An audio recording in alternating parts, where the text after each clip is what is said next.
Dubai లో cinema చూడడానికి వెళ్లే వాళ్ళు ఇటువంటి పెద్ద పెద్ద డబ్బాలు ఇంకా డ్రమ్ములు తీసుకొని వెళ్తున్నారు. సినిమా చూడడానికి డబ్బాలు డ్రమ్ములు ఎందుకనే కదా మీ ఆలోచన. అయితే మీకు ఒక ఇంట్రెస్టింగ్ విషయం చెప్తాను, ఈ వీడియోని చివరి వరకు చూడండి. థియేటర్ లోకి బయట నుంచి ఫుడ్ తెచ్చుకోకూడదు. కేవలం మన దేశంలోనే కాదు, దుబాయ్ లో కూడా ఇదే రూల్. అందుకే ఎంట్రన్స్ గేట్ దగ్గర మన వద్ద ఏమైనా మారణాయుధాలు కానీ లేక తినే వస్తువులు కానీ ఏమైనా ఉన్నాయేమో అని అక్కడ ఉన్న సెక్యూరిటీ గార్డ్ మన బాడీని పైనుంచి కింద వరకు తడిమేస్తాడు. ఎందుకంటే సినిమా చూడడానికి వచ్చిన జనాన్ని వాళ్ళతో పాటు ఫుడ్ తెచ్చుకొని ఇస్తే థియేటర్ లో అమ్మే ఖరీదైన ఫుడ్ ని ఎవరు కొనుక్కొని తినరు. అయితే దుబాయ్ కి చెందిన ఒక లగ్జరీ సినిమా థియేటర్ లో ప్రీమియం ప్రైజ్ మూవీ టికెట్స్ తో పాటు ఫ్రీ అన్లిమిటెడ్ పాప్కార్న్ ఆఫర్ మొదలు పెట్టారు. ఎవరైనా ఏమైనా ఫ్రీకి ఇస్తే చాలు కోటీశ్వర్లు అయినప్పటికీ దీనవ్వ దాన్ని వదిలేదేలే.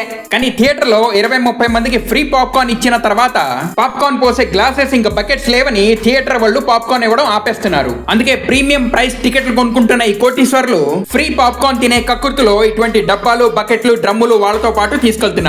ఈ డబ్బాలు ఖాళీగానే ఉంటాయి కాబట్టి సెక్యూరిటీ వాళ్ళు వీళ్ళని ఆపకుండా థియేటర్ లోపలికి పంపిస్తున్నారు.